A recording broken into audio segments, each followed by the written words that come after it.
So there's different types of neurons, and well, let's go ahead and take a look at them. There's sensory neurons, and they're going to be part of that peripheral nervous system. They're going to detect some sort of change. So what will happen here is that there's some sort of environmental condition that's causing them to send a response to the central nervous system. It could be something like a temperature change where you need to put on a sweater. It could be that you're getting wet, so it's telling you that you have to stay dry. It could be that you're on fire. Whatever the nerve system is telling your brain, it's going to go to the next thing called the interneuron, or it's going to be part of the central nervous system. The central nervous system will process, even store that information. It might even retrieve information from the past to say, oh look, it's raining, we should probably take cover somewhere, and kind of give you some guidance of where to take cover.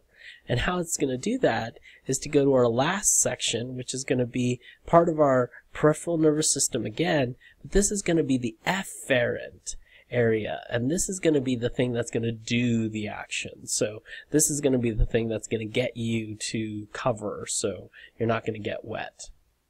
Remember, the sensory thing is called afferent, and the motor, the doer, is called efferent. And basically what happens is we have convergence and divergence. Convergence is, for this first one, is that there's many inputs, and you can see that there's different types of inputs coming in from different neurons, but there's only one output. It tends to be a sensory, an afferent sort of response that's going on here. Many sort of responses, something telling you you're getting wet or whatever, going to one area that's going to eventually start to relay it back to somewhere.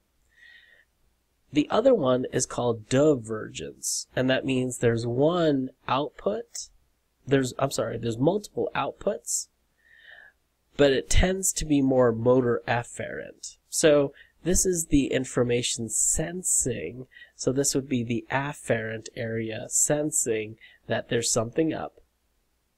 Send that message to your brain. Your brain's going to relay that message back to different types of synapses, and that's going to be the afferent, and that's divergent. Convergent, think about it, it's converging to one thing. Divergent means it's separating to different areas. So here, this could be a muscle, this could be another muscle, and it's telling them to move so you can get to cover if it's raining. This is a sensory neuron, this is another sensory neuron, this is the one sensing that you're getting wet and sending that message to your brain convergently, and then your brain will divergently send it to other parts of your body. So characteristics of a neuron are that they can be excitable, they can be conductivity, and then they can do some sort of secretion. So excitability can be a response that hits above a threshold of a specific thing called a action potential. We're actually going to learn about action potentials in a minute.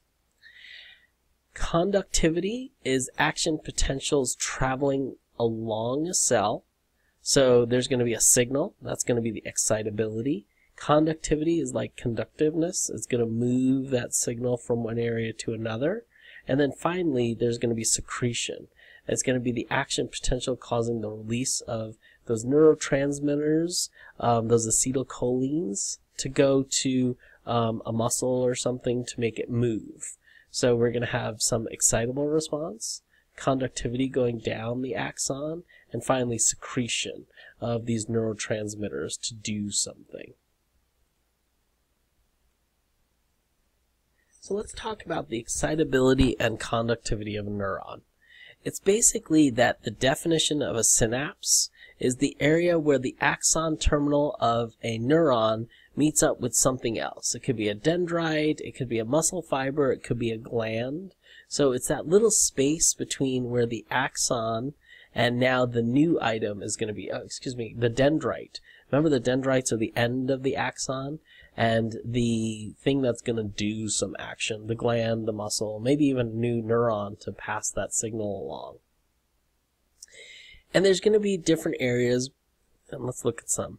There's going to be a pre-synapse.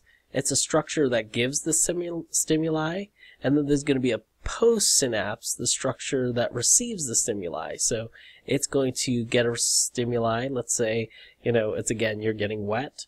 It's going to pass that information, so it's the pre-synapse, and this will be the post-synapse. The post-synapse is the structure receiving the stimuli, and then this is going to send it to the next one. So this will be the pre-synapse, structure giving the stimuli, to this guy, the post-synapse, the one that's going to receive the information and pass it along.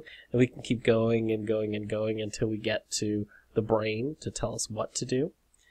And what's going to happen is we're going to start to do an action potential. That's the thing that's passing this information through as electrical energy. And then finally a neurotransmitter, which is going to create electrical energy, which will pass on a neurotransmitter and eventually electrical energy. And let's say that there was a muscle here, and that's going to go ahead and do another neurotransmitter to get the muscle to contract or do whatever it needs to do.